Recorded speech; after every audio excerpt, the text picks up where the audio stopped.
아침부터 정신이 하나도 없었습니다. 아들이 결혼하고 싶은 여자가 있다며 집에 인사를 시키러 온다고 했거든요. 어떤 아가씨일지 궁금하면서도 괜히 걱정이 되는 건 어쩔 수 없었어요. 결혼은 단순히 두 사람만의 일이 아니니까요. 돌아가신 저희 시어머니께서도 늘 그런 말씀을 하셨었죠. 결혼은 서로 다른 두 사람이 만나서 하나의 가족이 되는 거라고요. 아들이 진심으로 사랑하는 사람이면 그 마음을 존중해주고 싶었습니다. 그래서 그날 시어머니께 배운 비법대로 정성껏 요리를 준비하고 있었습니다. 부엌에서 재료를 다듬다 문득 깊은 생각에 잠겼어요. 아들이 며칠 전에 조심스러운 목소리로 말을 꺼냈었거든요. 엄마, 저 진지하게 만나는 사람 있어요. 그래? 결혼까지 생각하는 사람이야? 네, 그래서 엄마 아버지께 인사드리려고요. 저는 반가운 마음과 동시에 약간의 걱정, 그리고 무엇보다 궁금하더라고요. 아들이 결혼하고 싶은 여자가 있다는데 어떤 사람인지 궁금한 건 당연한 거잖아요. 그치만 아들이 혹시나 부담을 가질까 싶어 일부러 가볍게 지나가듯 물어봤습니다. 어떤 아가씨인데? 헤어 디자이너예요. 헤어 디자이너? 네, 미용실에서 일해요. 그 순간 할 말을 잃었어요. 사실 저희 아들이 다니는 회사는 국내에서도 손꼽히는 대기업이었거든요. 그리고 아들은 좋은 대학교를 나왔죠. 아들의 여자친구가 어떤 사람이든 상관하지 않겠다고 생각했는데 막상 이야기를 들어보니 마음이 복잡해지더라고요. 그래, 잘 다니고 있는 직장이 있는 거지? 네, 지방에 있는 전문대학교를 나왔다고 했고 지금 미용실에서 헤어 디자이너로 일해요. 대학도 지방 전문대학이었고 직업도 사회적으로 흔히 말하는 스펙과는 거리가 있는 직업. 하지만 바로 내색할 수는 없었습니다. 왜냐하면 바로 오래전에 제 처지가 생각이 났거든요. 저는 가난했고 부모의 사랑을 받지 못하고 자랐습니다.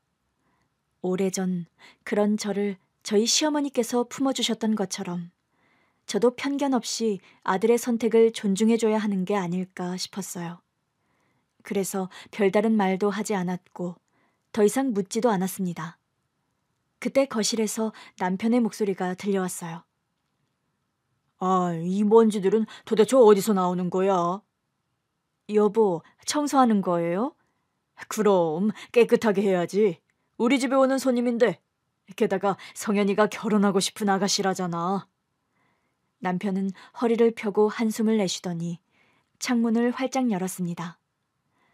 오늘 날씨도 화창하네. 기분 좋다. 당신은 참 태평한 것 같아. 그러는 당신은 뭐가 그렇게 걱정이야? 걱정이라기보다 그냥 궁금해서 그러지 어떤 아가씨일지.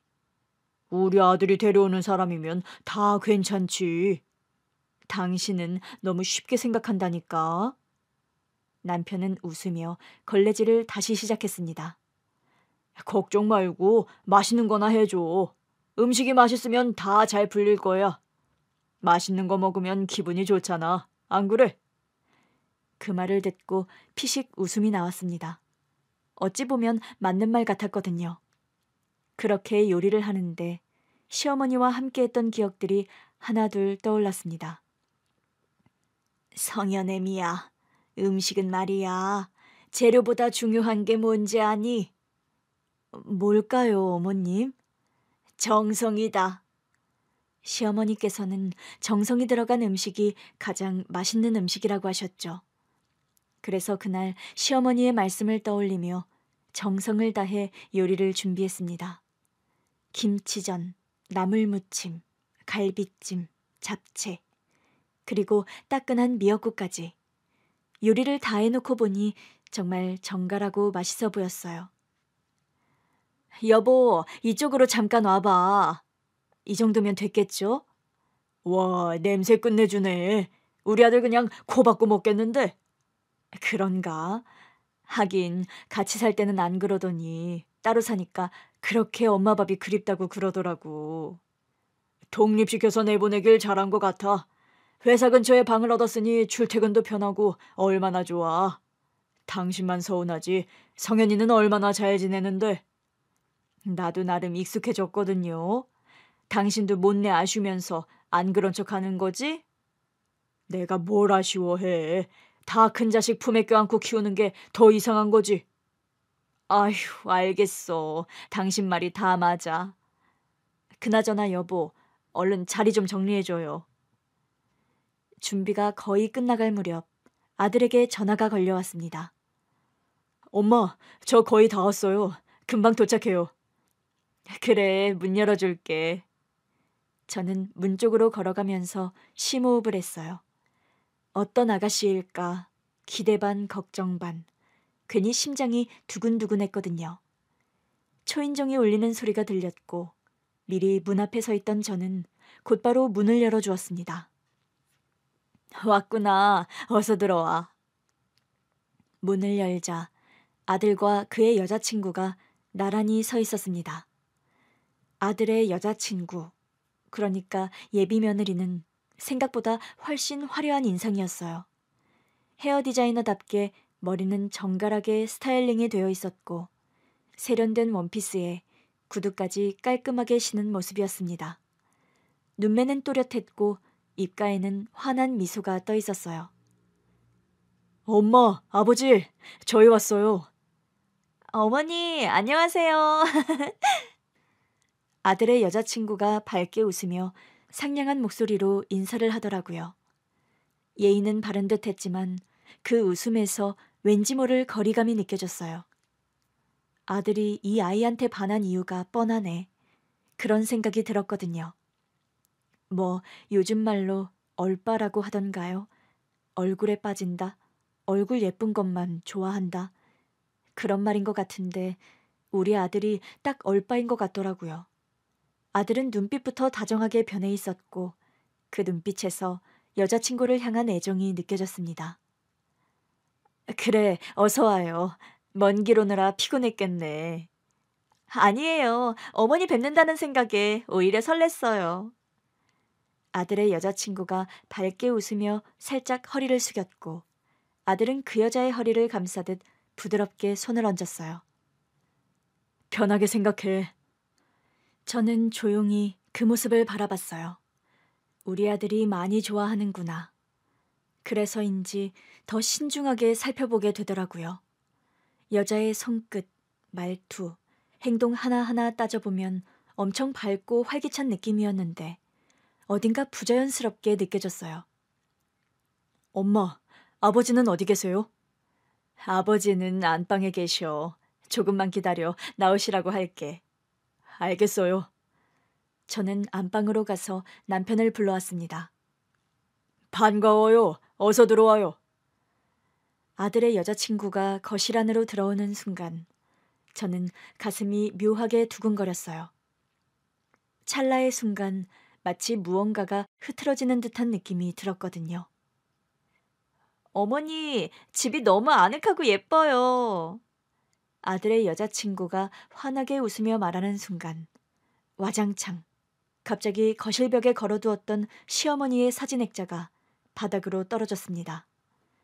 액자는 바닥에 부딪히며 유리파편을 사방으로 흩뿌렸고 그 순간 모두가 그 자리에 얼어붙은 듯 멈춰섰어요. 깜짝이야. 어머 세상에. 미연아, 괜찮아? 안 다쳤어? 아니, 이게 갑자기 왜... 다들 괜찮니?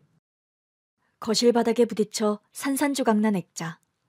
바닥을 보다가 벽에 걸려있는 액자들을 봤는데 유독 시어머니의 사진이 걸려있던 액자만 떨어진 것이었어요.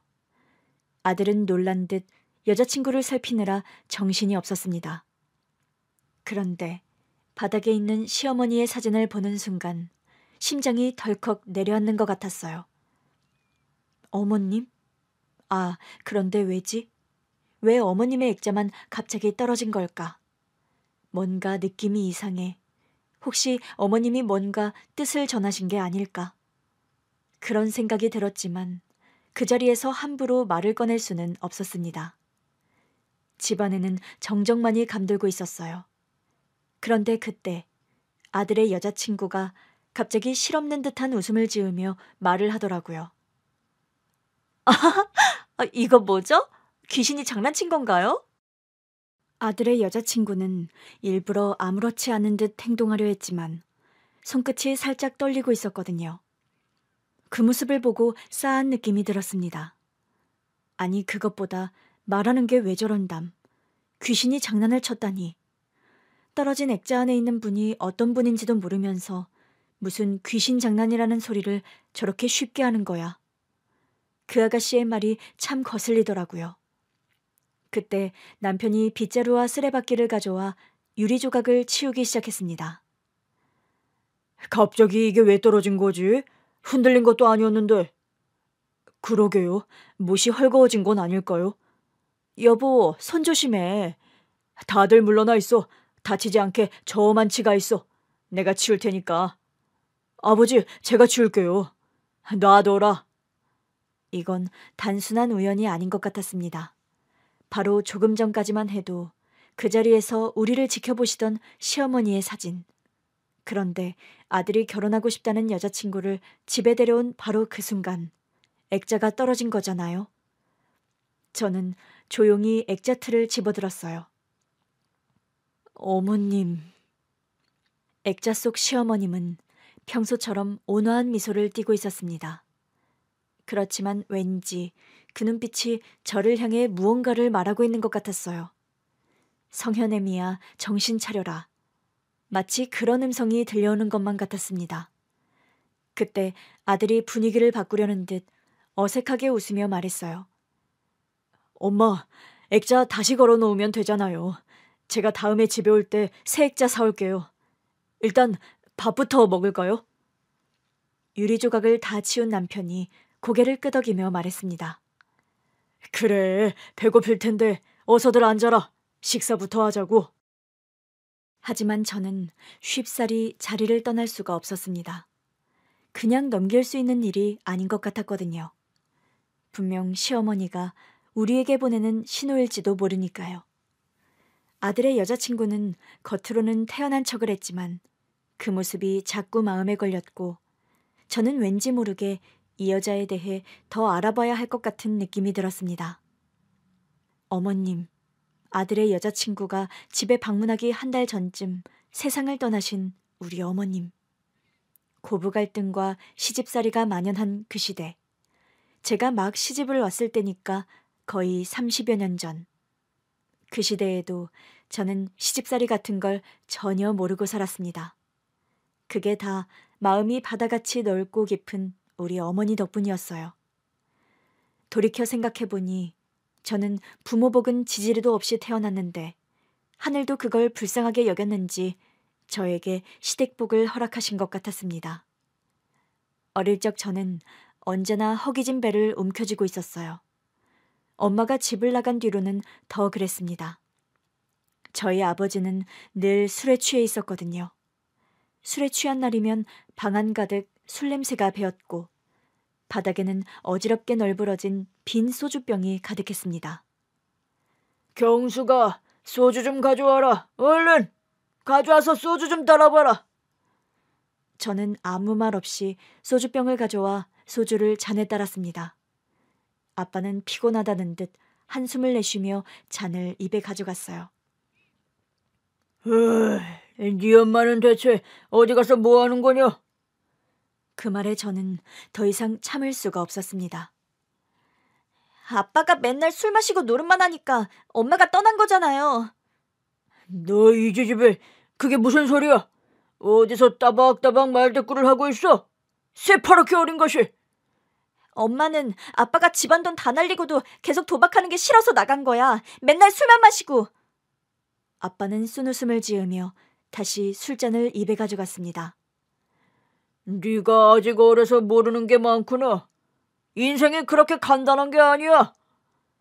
저는 그 말이 더 듣기 싫었습니다. 그때 저는 겨우 10살이었어요.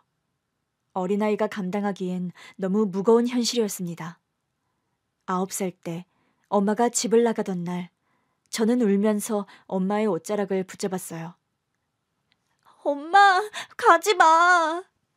엄마는 애써 저를 떼어놓으며 단호하게 말했습니다. 경수가, 엄마도 어쩔 수 없어. 엄마가 나중에 데리러 올게, 응? 그러면 나도 같이 갈래. 나중 말고 지금 엄마 따라갈래. 엄마는 제 머리를 쓰다듬었지만 차마 눈을 마주치지 않았습니다. 미안해, 경수가. 그리고는 문을 열고 나가버렸습니다. 저는 울면서 엄마를 따라 나가려 했지만 아빠가 저를 붙잡았어요.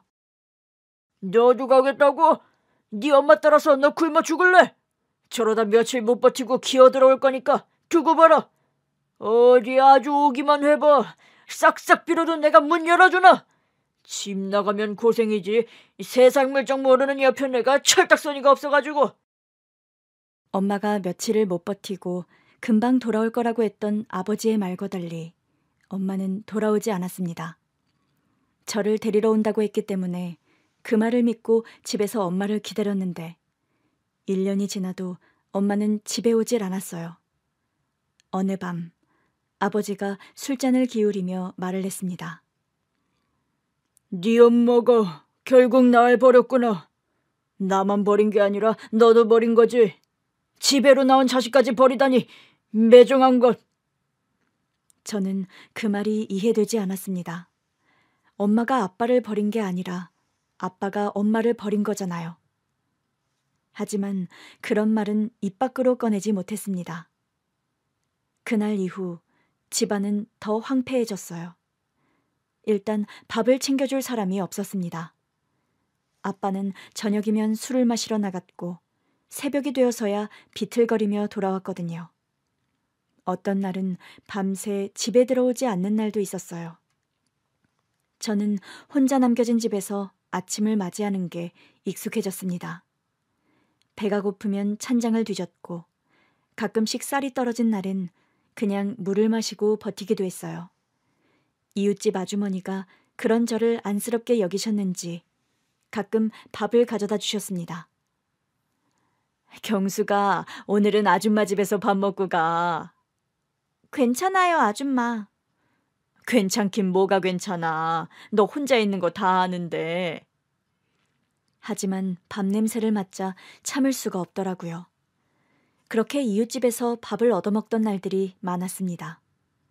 그렇게 지내다 보니 어느새 엄마 없이 사는 게 당연한 일이 되어버렸어요. 저는 10살 때부터 모든 걸 스스로 해결해야 하는 아이가 되었고 어릴 적 제 삶은 늘 배고픔과 외로움으로 채워져 있었습니다. 시간이 흘러 중학생이 되자 더 이상 이웃집에서 얻어먹는 밥만으로는 생활을 할 수가 없었어요. 아빠는 여전히 술에 취해 살았고 집에 있는 냉장고는 텅 비어있을 때가 많았거든요. 그래서 저는 돈을 벌기로 결심했습니다.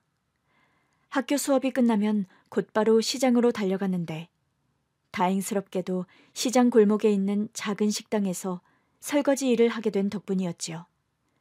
고기 굽는 연기가 자욱한 주방.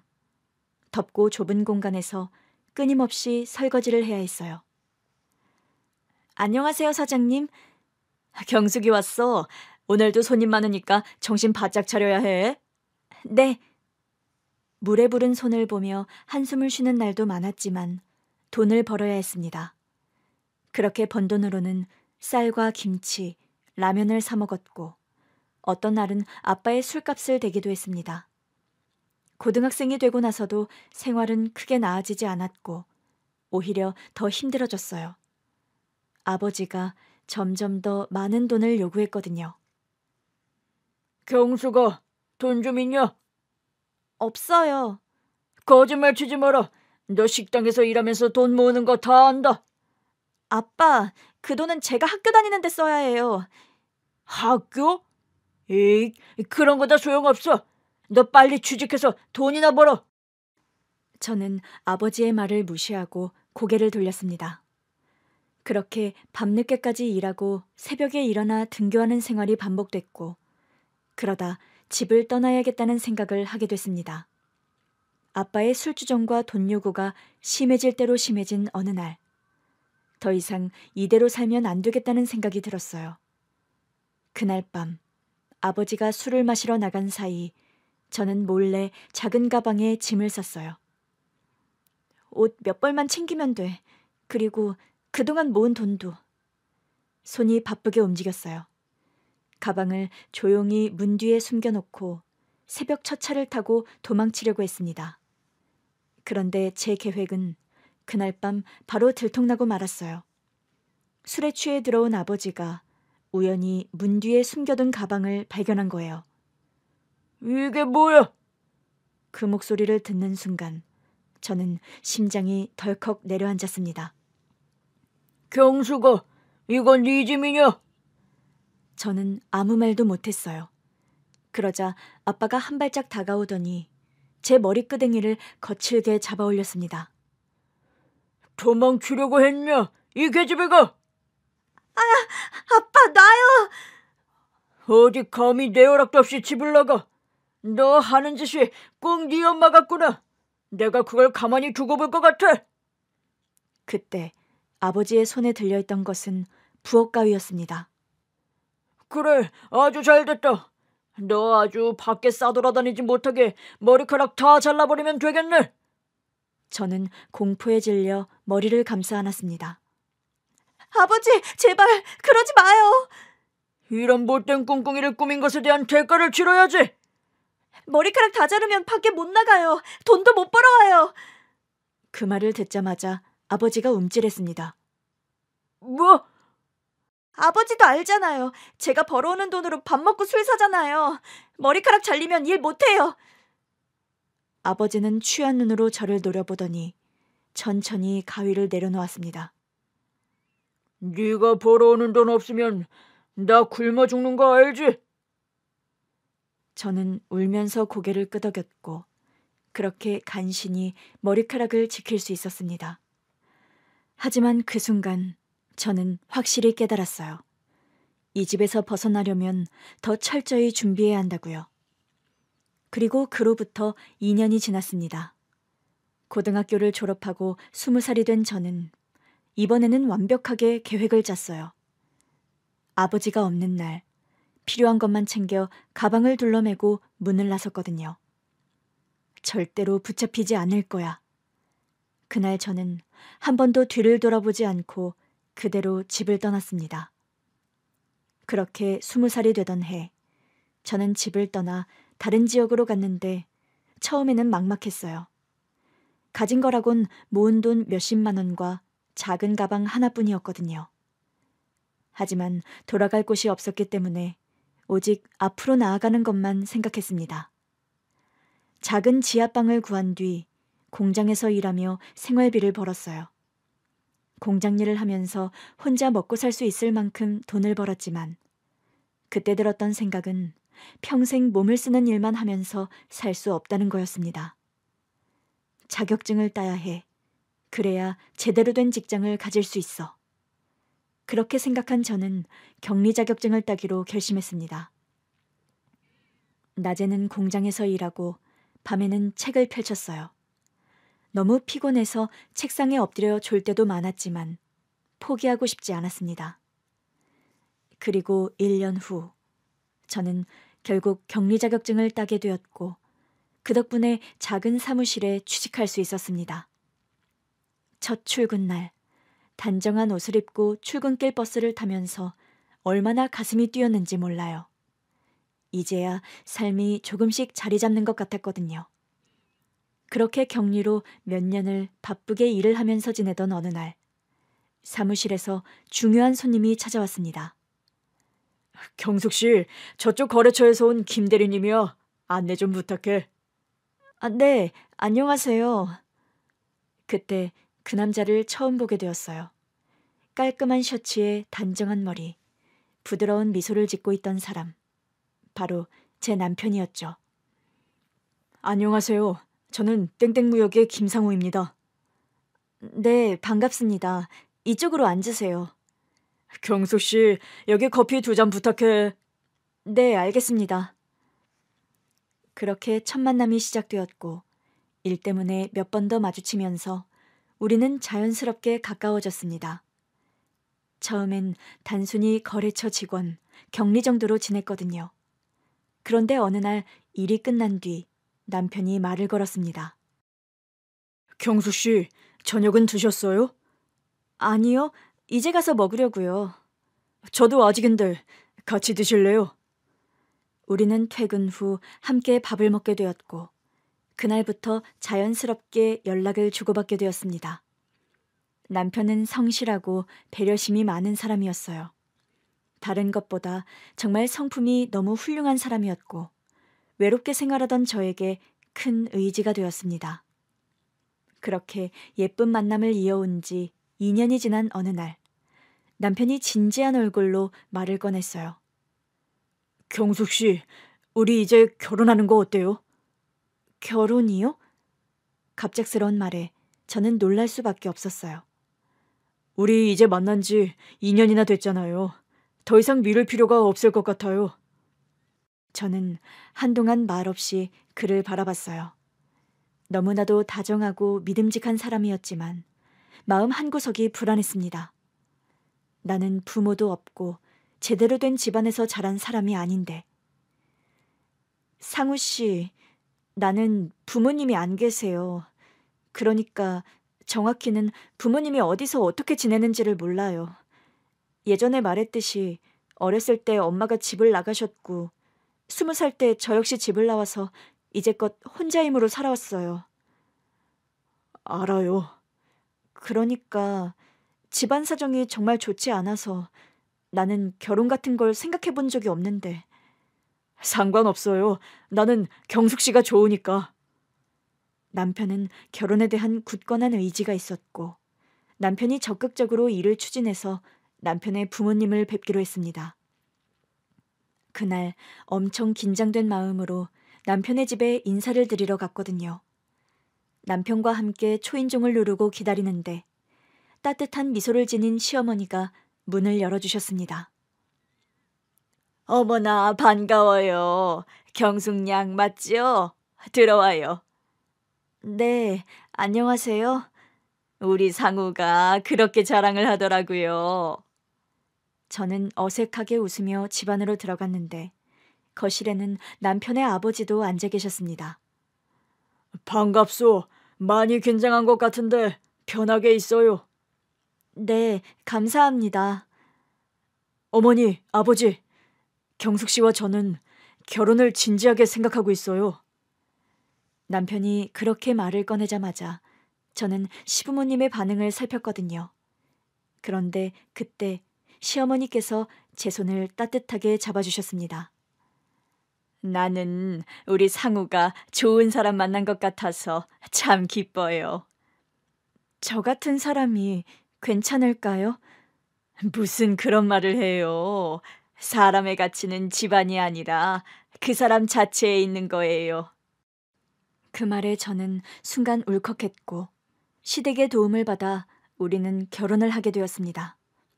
저희 시어머니는 한평생 저를 복덩이처럼 여겨주신 분이었어요. 그러다 결혼한 지 2년이 지났을 때 저는 기적 같은 소식을 듣게 되었습니다. 병원에서 임신이라는 말을 들었을 때 그 자리에서 눈물이 터졌거든요. 정말이에요, 선생님? 네, 안정적으로 자리 잡았으니까 건강관리 잘하시면 됩니다. 저는 손을 배 위에 올리고 조심스럽게 문질렀어요. 내 안에 새로운 생명이 자라고 있구나. 병원에서 돌아온 뒤 남편에게 전화를 걸어 소식을 전하자 남편은 흥분된 목소리로 기뻐했습니다. 정말이야? 우리 아기 생긴 거야? 세상에, 나 지금 당장 집에 갈게. 그날 남편은 꽃다발까지 사들고 집으로 뛰어왔어요. 그렇게 저는 소중한 아이를 품고 하루하루 설레는 마음으로 지냈습니다. 그리고 마침내 아들이 태어난 날, 저는 너무나 행복했어요. 눈도 못 뜨고 작은 손을 쥐고 있는 아기를 보고 있자니 모든 힘듦이 사라지는 것 같았거든요. 우리 아기 정말 작고 예쁘다. 그러게요. 남편은 제 손을 꼭 잡으며 속삭였어요. 고생했어, 여보. 그 순간 저는 울컥해서 눈물을 흘리고 말았어요. 그동안 부모 없이 살아온 제게 처음으로 진짜 가족, 완전한 가족이 생겼다는 마음이 들었거든요. 저희 시어머니께서는 아들의 이름을 직접 지어주셨습니다. 이 아이는 성현이라고 하자. 성현이요? 바르고 빛나는 사람이 되라는 뜻이야. 그렇게 우리 아들의 이름은 김성현이 되었습니다. 저희 부부는 시댁과 1시간 정도 떨어진 거리에서 살고 있었는데 아들을 데리고 시부모님을 자주 찾아뵈었습니다. 시부모님이 손자를 너무너무 좋아하셨거든요. 아이고, 우리 성현이 왔구나. 할머니! 아들은 할머니를 보자마자 두 팔을 벌리고 달려갔고 시아버지께서도 손자를 품에 안고 흐뭇하게 웃으셨습니다. 할아버지가 우리 성현이 용돈 줄까? 네. 아들은 두 손을 번쩍 들어 보이며 좋아했어요. 그 모습은 아무리 봐도 질리지가 않은 모습이었습니다. 아들이 가족의 사랑을 받으며 자란다는 게 너무나 다행스러웠거든요. 아들은 아픈 곳 없이 건강하게 자랐고 시간이 흘러 중학생이 되었어요. 하지만 그 무렵 시아버지께서 갑작스럽게 건강이 나빠지기 시작했습니다. 남편과 저는 병원을 오가며 간병을 했지만 얼마 지나지 않아 시아버지는 눈을 감으셨습니다. 장례식장에서 어머님은 남편의 손을 꼭 잡고 눈물을 삼키셨고 저는 그런 시어머니를 꼭 안아드렸어요. 어머님, 저희가 곁에 있을게요. 그날 이후 남편과 저는 결정을 내렸습니다. 아무래도 엄마 혼자 지내시게 하면 안 될 것 같아. 우리랑 같이 지내시면 좋겠어. 나도 그게 좋을 것 같아. 우리가 어머님 모시고 함께 살면 되잖아. 그렇게 우리 부부는 시아버지가 떠난 뒤 홀로 남게 된 시어머니를 집으로 모셔오게 되었습니다. 사실 시어머니는 저희가 모시겠다고 할 때부터 저희에게 조금도 짐이 되려 하지 않으셨거든요. 나는 괜찮으니까 너희들 사는데 불편하지 않게 할게. 어머님, 그런 말씀 마세요. 저희랑 같이 그냥 편히 지내시면 돼요. 시어머니께서 저희 집에서 지내시는 동안 어머님은 저에게도 저희 아들에게도 잔소리 한 번 없이 지내셨고 오히려 집안일을 도와주셨습니다. 특히 어머님의 손자 성현이를 끔찍이 아끼셔서 매번 손자 좋아하는 음식을 해준다며 열심히 요리를 하셨습니다. 성현아, 오늘 학교에서 뭐 배웠어? 할머니, 오늘 영어 배웠는데. 그래? 그럼 할머니랑 같이 해볼까? 할머니도 영어 할 줄 알아요? 성현이가 할머니 가르쳐주면 되지. 그럼 할머니 잘 따라해야 돼? 아들은 어릴 때부터 성실한 아이였어요. 초등학교 때부터 스스로 공부하는 습관이 잘 잡혀 있었고 중고등학교에 올라가서도 학교와 학원, 집을 오가며 묵묵히 공부하는 모습은 시어머니와 저를 흐뭇하게 만들었습니다. 우리 성현이는 정말 기특한 아이야. 그러게요, 어머님. 저렇게 열심히 하는데 좋은 결과가 있을 거예요. 그리고 결국 아들은 원하던 좋은 대학에 합격했습니다. 아들의 대학 합격 소식을 듣고 온 가족이 기뻐서 눈물을 흘렸거든요. 우리 성현이 정말 자랑스럽다.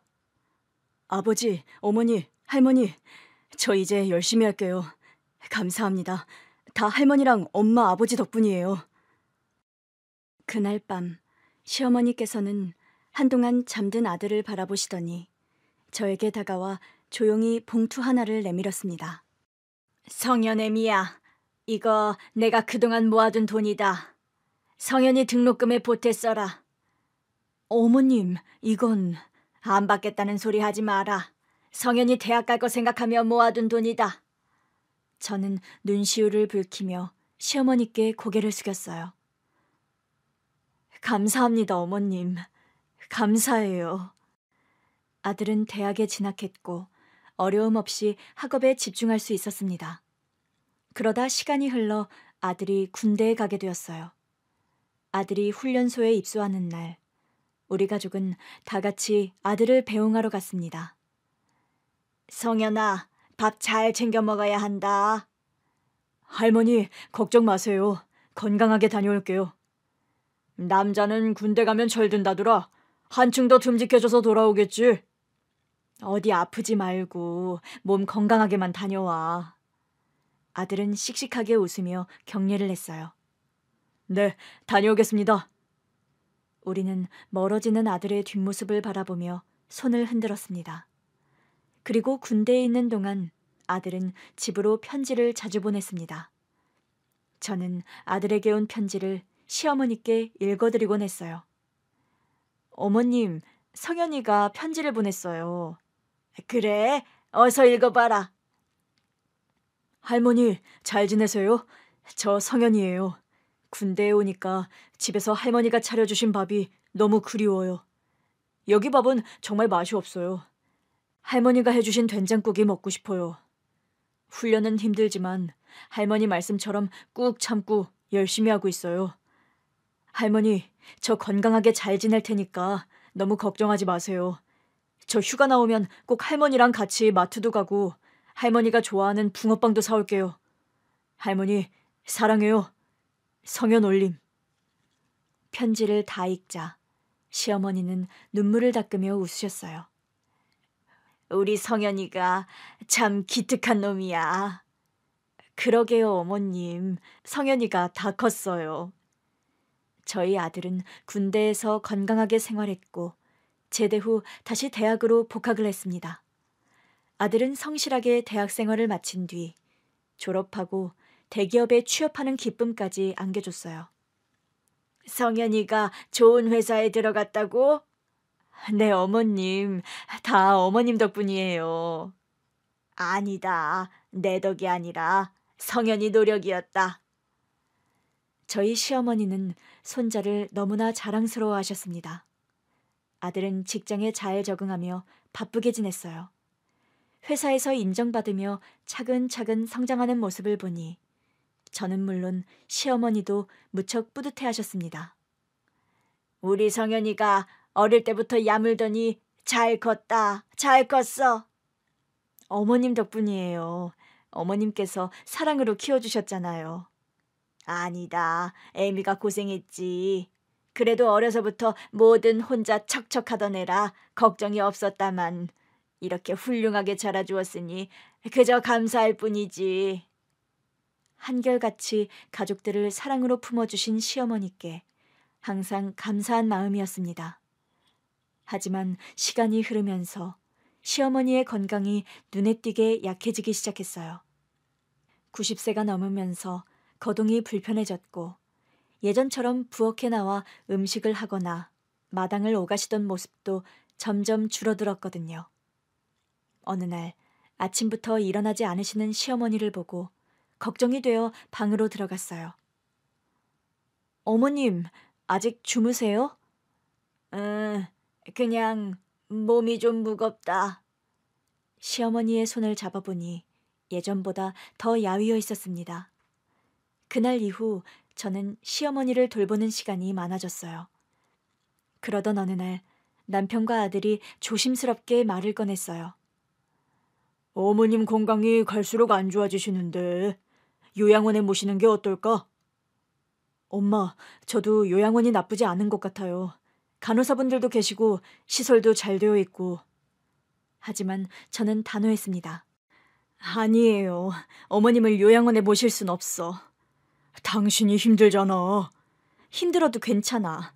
어머님을 절대 남의 손에 맡길 순 없어. 아들은 제 손을 꼭 잡으며 걱정스러운 얼굴로 말했습니다. 엄마, 제가 도울게요. 너무 무리하지 마세요. 그렇게 저는 시어머니를 끝까지 집에서 모시기로 했습니다. 시어머니를 돌보는 동안 저는 하루하루 더욱 정성을 다했어요. 아침마다 따뜻한 물수건으로 얼굴을 닦아드리고 부드러운 죽을 만들어드렸습니다. 성현애미야, 힘들지 않니? 아니에요, 어머님. 어머님께서 저한테 얼마나 잘해주셨는데요. 그래도 내가 짐이 되는 것 같아서. 그런 말씀 마세요. 어머님은 제게 너무나도 소중한 분이에요. 시어머니는 미소를 지으셨지만 점점 말씀이 줄어들었습니다. 그러던 어느 날 어머님이 조용히 제 손을 잡고 말씀하셨어요. 성현이가 좋은 사람 만나서 결혼하는 것만 보면 좋을 텐데. 어머님, 그러실 수 있어요. 조금만 더 힘내세요. 나는 이제 다 살 만큼 살았다. 이제 네 아버지한테 가야지. 그 말을 듣고 저는 눈물이 왈칵 쏟아졌습니다. 그리고 얼마 후 시어머니는 가족들이 지켜보는 가운데 편안한 얼굴로 마지막 숨을 거두셨어요. 어머님이 떠나셨다는 걸 알게 된 순간 저는 오열하고 말았습니다. 어머님, 어머님. 남편과 아들도 저를 부축하며 함께 눈물을 흘렸고 얼마 뒤 저희 가족은 시어머니의 장례를 치렀습니다. 장례식장에서 저는 영정사진을 보며 마음으로 기도를 했습니다. 어머님, 아버님 곁에서 편히 쉬세요.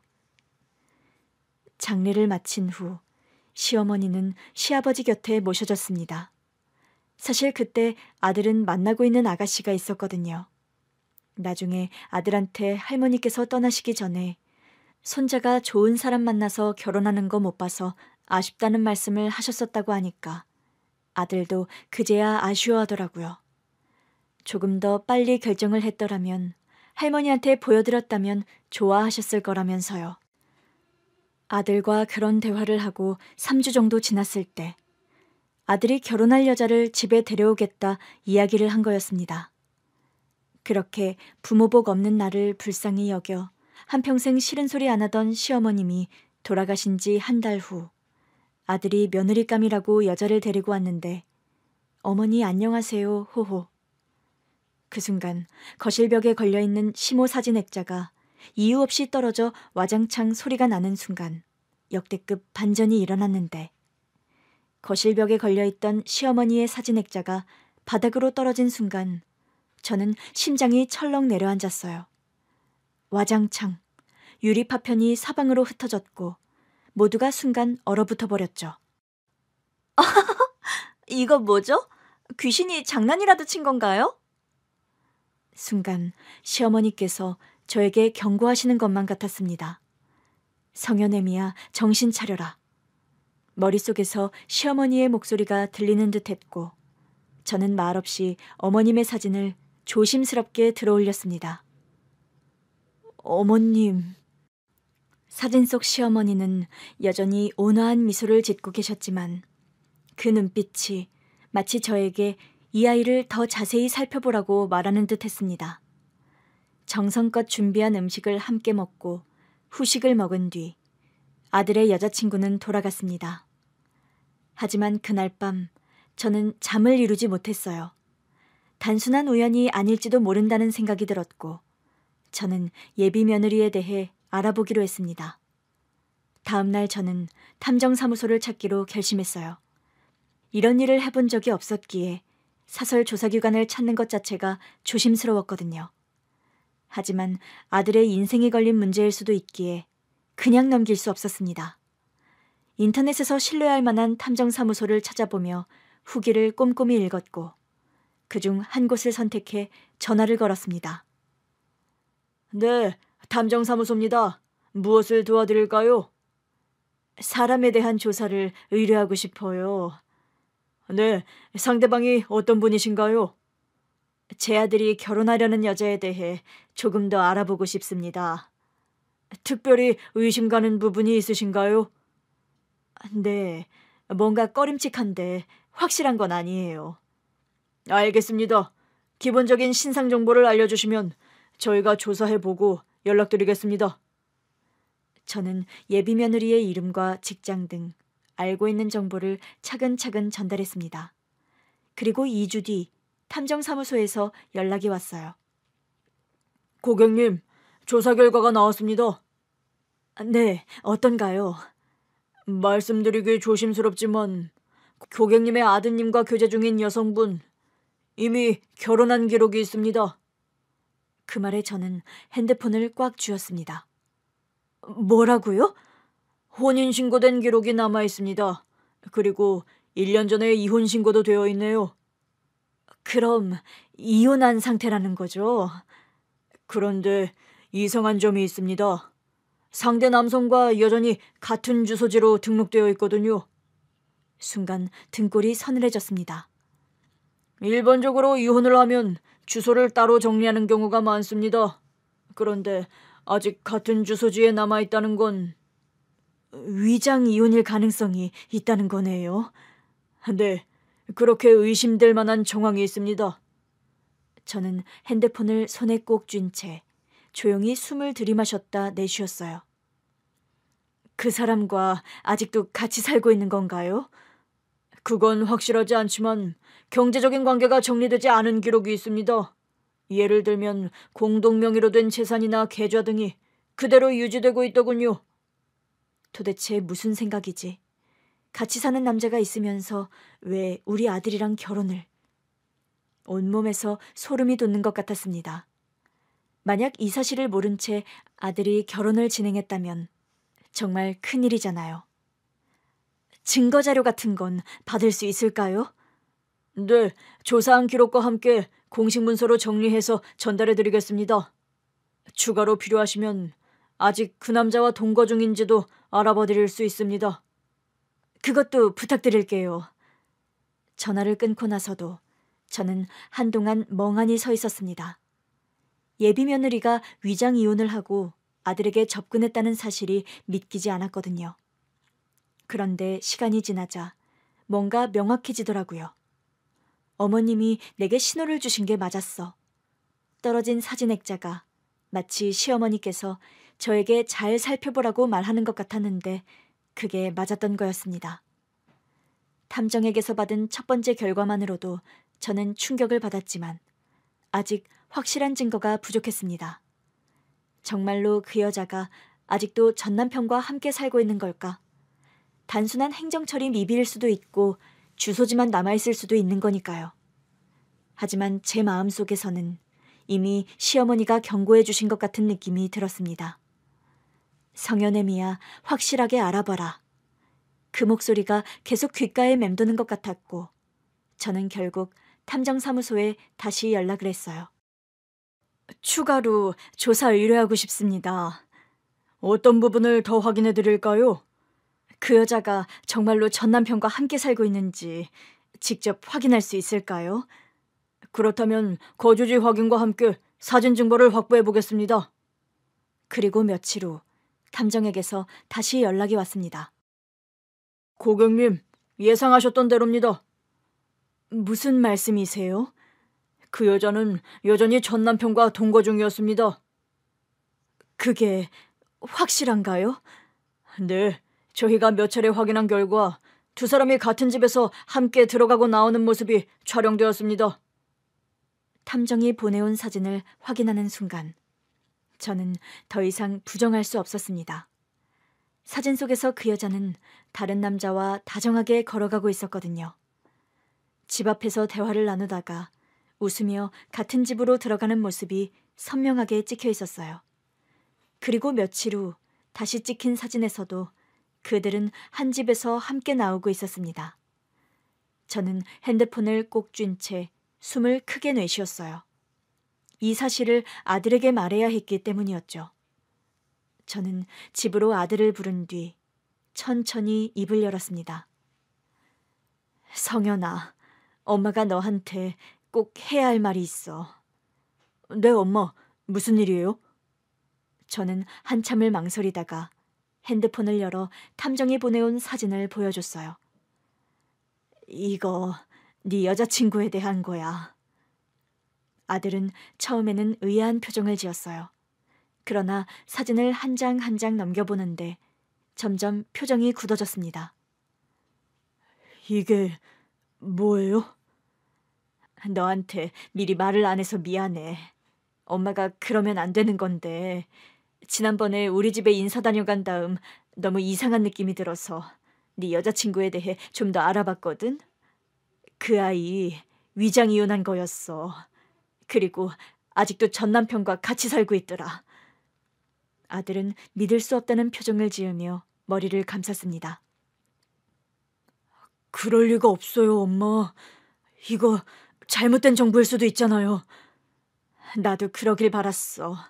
그래서 추가로 더 확인을 한 거야. 저는 핸드폰을 돌려주며 조용히 덧붙였습니다. 이게 현실이야, 성현아. 아들은 몇 초 동안 아무 말도 하지 않았는데 그러다 손을 꽉 쥐고 이를 악물었습니다. 뭐가 뭔지 모르겠어요. 아들의 눈가가 빨개졌어요. 그토록 사랑했던 사람이 사실은 다른 남자와 계속 함께 살고 있었다는 것을 알게 되었으니 얼마나 배신감이 들었을까요? 하지만 이대로 넘어갈 수는 없었어요. 며칠 후 아들은 여자친구를 만나 직접 이 사실을 물어봤다고 했습니다. 너 나한테 숨긴 게 있지? 무슨 말이야? 너 결혼했었고 이혼도 했더라. 어떻게 그런 걸 숨길 수가 있어? 여자는 순간적으로 동요하는 기색을 보였지만 곧 태연한 척하며 웃었대요. 그걸 어떻게 한 거야? 내 뒷조사라도 한 거야? 자기 그렇게 안 봤는데 진짜 실망이다. 내가 어떤 모습이든 어떤 사람이든 사랑한다면서. 나 조만간 다 말하려고 했어. 그래, 나 한 번 갔다 왔어. 그게 뭐 죽을 죄를 진 건 아니잖아? 요즘같이 밥 먹듯 이혼하는 시대에 사정이라는 게 있을 수도 있지. 너 그걸 말이라고 해? 그걸 숨겼다는 것도 충격이지만 너 그 남자랑 정리 안 했잖아. 뭔 소리야? 이혼한 지 1년도 넘었거든? 아들은 조용히 핸드폰을 꺼내 사진을 보여줬다고 합니다. 그럼 이건 뭐야? 사진 속에서 그 여자는 전 남편과 팔짱을 끼고 웃고 있었죠. 설명해봐. 그건 오해야. 이거 다 오해야. 변명하지 마. 나 이제 다 아니까. 네 입에서 나오는 말 한마디도 더 듣기 싫고 들을 필요도 없어. 여자는 더 이상 말을 못하고 그 자리에서 도망치듯 나가버렸다고 합니다. 그날 이후 아들은 완전히 그 여자와 연락을 끊었다고 했어요. 며칠 후 저는 아들에게 조심스럽게 물었습니다. 괜찮니, 성현아? 아들은 조용히 고개를 끄덕였어요. 네, 처음엔 믿고 싶지 않았는데 이제는 괜찮아요. 저는 아들의 어깨를 토닥여주며 조용히 속삭였어요. 할머니께서 널 지켜주신 거야. 아들은 그 말을 듣고 잠시 하늘을 바라봤어요. 그런 것 같아요. 아들이 더 큰 상처를 입기 전 돌아가신 저희 시어머니가 지켜준 덕분에 결혼을 막을 수 있었습니다. 아들은 그 일이 있은 후 결혼에 대해 신중해졌어요. 파혼을 한 이후 몇 년 동안은 일과 자기 자신을 다잡으며 살았거든요. 성현아, 결혼 생각은 없니? 아직은 좀 더 시간을 두고 싶어요. 저는 더 이상 재촉하지 않았습니다. 시간이 흐르면 자연스럽게 좋은 인연이 찾아올 거라는 걸 알고 있었거든요. 그리고 정말로 그렇게 됐어요. 아들이 30이 훌쩍 넘었을 때 한 여자를 만나게 되었습니다. 엄마, 이번에는 정말 좋은 사람을 만난 것 같아요. 그래? 어떤 아가씨인데? 착하고 따뜻한 사람이에요. 제가 힘들 때도 옆에서 묵묵히 있어줬어요. 그리고 아들의 여자친구를 만난 날, 저는 단번에 알 수 있었습니다. 이 여자는 정말 좋은 사람이구나. 어머님, 처음 뵙겠습니다. 성현 씨에게 늘 말씀 많이 들었어요. 며느리는 차분한 목소리와 따뜻한 미소를 가진 사람이었습니다. 그래요, 반가워요. 엄마, 아버지, 저희 결혼하려고 해요. 이번에 저는 아무런 망설임도 없이 아들의 선택을 응원했어요. 결혼식 날, 저는 하늘을 올려다보았습니다. 어머님, 보이시죠? 성현이가 드디어 좋은 짝을 만났어요. 아들은 결혼을 하고 행복한 가정을 꾸렸습니다. 그러던 어느 날 아들이 들뜬 목소리로 전화를 걸어왔어요. 엄마, 아버지, 큰일 났어요. 무슨 일이야? 큰일이라니, 뭔 일인데 그래?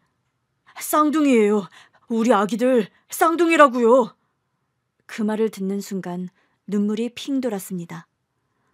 정말이니? 네, 병원에서 초음파 사진 찍었어요. 쌍둥이라니, 세상에나, 축하한다. 며느리가 임신기간을 잘 보내도록 신경을 써주었고 마침내 시간이 지나 둥이들이 세상에 나오는 날이 되었습니다. 출산 당일 병원 대기실에서 저는 아들의 손을 꼭 잡고 있었어요. 성현아, 괜찮니? 네, 그런데 너무 긴장돼요. 기다림 끝에 간호사가 환하게 웃으며 우리에게 다가왔습니다.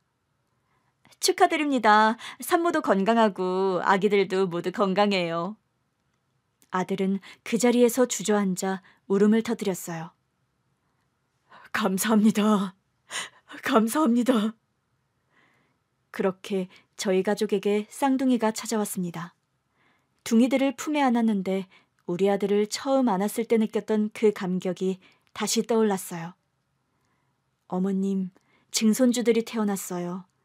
우리 성현이가 아이들 아빠가 됐어요. 둥이들은 태어난 지 3달이 지나 저희 집에 왔거든요. 거실벽에 걸린 사진 속 시어머니는 여전히 따뜻한 미소를 짓고 계셨어요. 증조 할머니께 인사드려야지. 손자들이 옹알이를 하며 시어머니의 사진을 바라보는 것 같았습니다. 어머님이 살아계셨다면 이 아이들을 얼마나 예뻐하셨을까요? 시어머니가 지켜주신 우리 가족은 이제 손자들까지 함께하며 더욱 단단해졌습니다. 이 기회를 빌려 꼭 말씀을 드리고 싶어요. 어머님, 저희 잘 살고 있어요. 어머님께서 지켜주신 이 가족 늘 감사한 마음으로 지켜갈게요.